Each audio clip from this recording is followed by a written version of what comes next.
C'est une mission de supervision et de communication dans le cadre de la mise en œuvre de la phase 2 de la politique nationale de santé communautaire initiée par le gouvernement béninois pour la désignation de nouveaux types de relais communautaires à mettre à la disposition des ménages du Bénin pour le suivi quotidien de leur santé afin de relever les différents indicateurs et les remonter au niveau national pour des prises de décision visant l'amélioration de la santé des femmes, des enfants, des hommes et de la population en général. Nous sommes dans le quartier de Inan 3 en train de superviser les agents recenseurs qui travaillent de nuit afin de retrouver les chefs de ménage qui seraient allés dans les travaux champêtres ou à leurs diverses activités et qui sont rentrés le soir. Une mission de supervision du secrétariat exécutif du Conseil national de lutte contre le VIH-Sida, la tuberculose, le paludisme, les hépatites, les infections sexuellement transmissibles et les épidémies, et qui se fait même de nuit pour une activité qui a démarré depuis plusieurs semaines. L'opération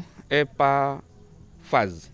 Nous avons déjà eu la phase du lancement de l'activité par le préfet le 13 juillet 2021. Ensuite, nous avons eu des séances de formation des chefs villages, les élus communaux, les CA, le conseil exécutif. On a eu à travailler avec toutes ces différentes équipes. Le constat que j'ai fait, c'est que les élus locaux et le CA que nous avons entretenu sur le sujet, ils sont tous mobilisés et la population également s'est intéressée au sujet. Partout où nous sommes allés, les femmes ont déjà été interrogées pour renseigner les fiches de recensement. Les agents recenseurs également sont à l'œuvre et je crois que pour le cas de Inan, je pense que c'est un satisfait.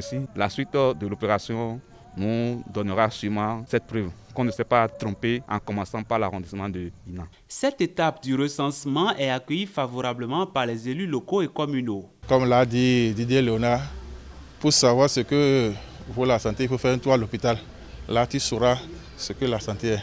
Si nous avons la santé et maintenant le gouvernement veut venir encore appuyer cette santé, vraiment, on ne peut que dire merci.